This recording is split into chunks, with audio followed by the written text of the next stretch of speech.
حمزہ نے رشتہ کروانے والی آنٹی سے کہا، آنٹی جی میں جہیز نہیں لوں گا۔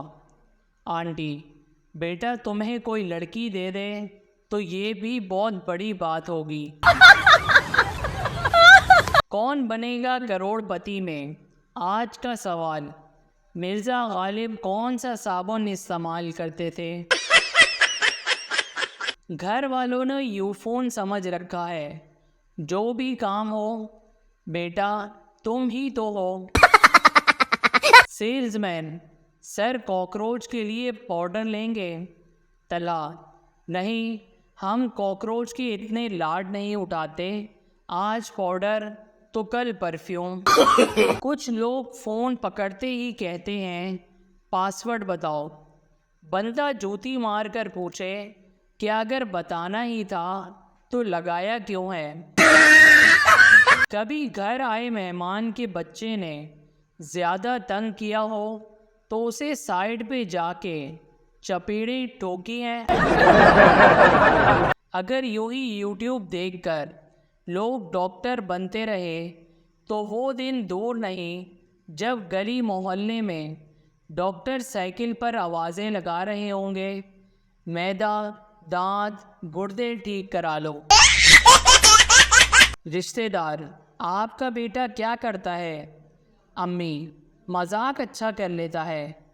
بیٹا، پڑھتا ہوں آنٹی۔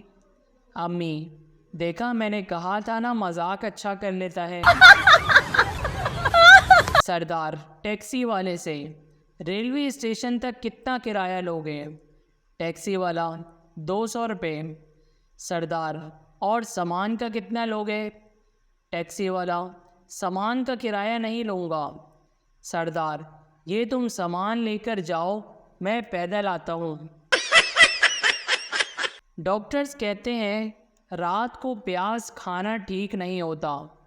اب پیاز کو پیٹ میں کیا پتا کہ باہر دن ہے یا رات۔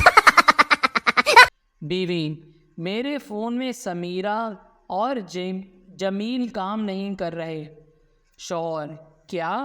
یہ تو فون میں ہوتے ہی نہیں۔ بیوی، رکو میں انگلش میں لکھ کر بتاتی ہوں، کیمرہ اور جی میل۔ الادین کے چراغ اور عورت کے میک اپ میں ایک چیز مشترک ہے، دونوں کو رگڑو تو اندر سے جن ہی نکلتا ہے۔ لڑکا سائیکل چلا رہا تھا کہ ایک لڑکی سے ٹکر ہو گئی۔ لڑکی غصے سے گھنٹی نہیں مار سکتے تھے؟ لڑکا، پوری سائیکل تو مار دی ہے، اب کیا گھنٹی اتار کر ماروں؟ چترول واجب ہے اس بندے پر جو کہے تمہیں ایک بات بتاؤں اور پھر کہے چلو چھوڑو۔ آج میں نے 4 کلاس کی اردو کی کتاب کھولی تو پتہ چلا ہمارا کوا تو ابھی بھی پیاسا ہے۔ شادی کی تقریب کو کنوارے ہی انجوائے کرتے ہیں، شادی شدہ تو اس غبارے والے کو ڈھونڈ رہے ہوتے ہیں جس سے دوسروں کے بچے غبارے لے کر آ رہے ہوتے ہیں۔ غلطی ہر بندے سے ہو جاتی ہے، سمجھدار وہی ہوتا ہے جو جلدی سے اپنی غلطی دوسروں پر ڈال دے۔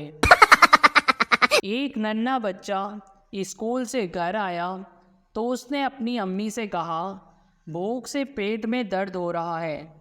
اس کی امی نے جلدی سے کھانا اس کے آگے لگا دیا اور کہا ظاہر ہے پیٹ میں کچھ ہوگا نہیں تو درد تو ہوگا۔ شام کو بچہ ہوم ورک کر رہا تھا، اس کے والد گھر میں داخل ہوئے اور کہا بیگم میرے سر میں درد ہو رہا ہے۔ بچے نے یہ سنا تو کہا ظاہر ہے سر میں کچھ ہوگا نہیں تو درد تو ہوگا۔ ایک آدمی تندور پہ روٹیاں لے رہا تھا، پیچھے سے ایک بندہ آیا اور روب جھاڑتے ہوئے تندور والے سے 2-3 بار جلدی روٹیاں لگانے کا کہا۔ تندور والے نے دھیان نہ دیا، وہ بندہ مزید غصے میں آ گیا اور جلدی روٹی لگانے کا کہا۔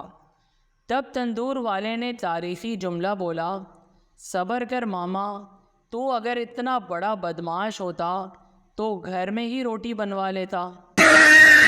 بابا جی آج بہت غصے میں تھے اور تمام مریدوں کو دھوپ میں کھڑا کر رکھا تھا اور ہاتھ میں جنات نکالنے والا ڈنڈا پکڑے باری باری سب سے پوچھ رہے تھے کہ بھنگ والے ڈرم کے نیچے آگ کس نے جلائی، لیکن کوئی بھی مرید ماننے کو تیار ہی نہیں تھا اور نہ کوئی کچھ بتا رہا تھا۔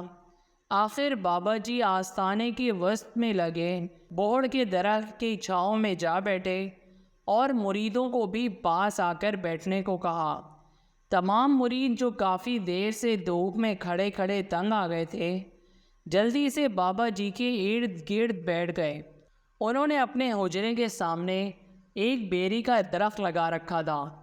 گرمیوں میں لوگ اس کی چھاؤں میں آ کر بیٹھتے اور اس کے بیر چن کر کھاتے۔ بابا جی یہ سب دیکھ کر گئے۔ بابا جی نے پاس رکھے مٹکے سے پانی نکال کر پیا اور کچھ دیر سوچنے کے بعد مریدوں سے بولے کہ تمہیں ایک واقعہ سناتا ہوں۔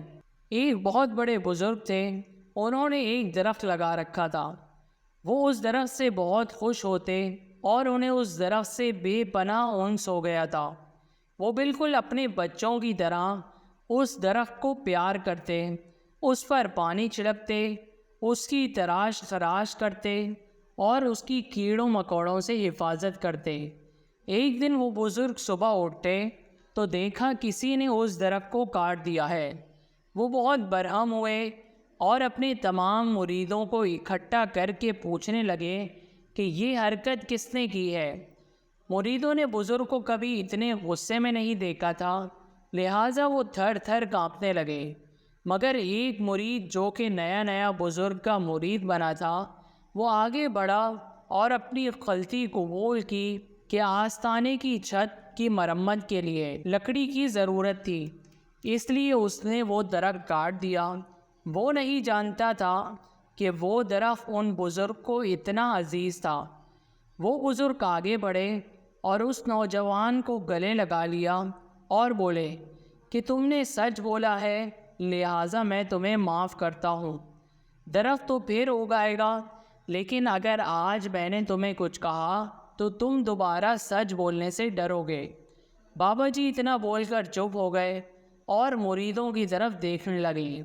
ایک مرید اپنی جگہ سے اٹھا اور بابا جی کے قدموں میں آ بیٹھا اور بولا، سرکار، ڈرم کے نیچے آگ میں نے لگائی تھی۔ اتنا سننا تھا کہ بابا جی نے اس کا سر پکڑ کر ٹانگوں میں جکڑ لیا اور جنات نکالنے والے ڈنڈے سے اس کی پھینٹی لگانی شروع کر دی اور خوب جم کر دھلائی کر دی۔ وہ مرید روتے روتے بابا جی کی شان میں گندی گندی گالیوں کا نذرانہ پیش کرنے لگا اور پوچھنے لگا کہ میں نے سچ بولا تو مجھے مارا کیوں، جبکہ ان بزرگ کو تو وہ درخت اتنا عزیز تھا، پھر بھی انہوں نے اپنے مرید کو سچ بولنے پر معاف کر دیا۔ اتنا سننا تھا کہ بابا جی دھوتی اٹھا کر اپنا جلا ہوا پچھواڑا دکھاتے ہوئے بولے، جب درخت کٹا تب وہ بزرگ درخت کے اوپر نہیں تھے، مگر جب تم نے آگ جلائی میں ڈرم کے اندر تھا۔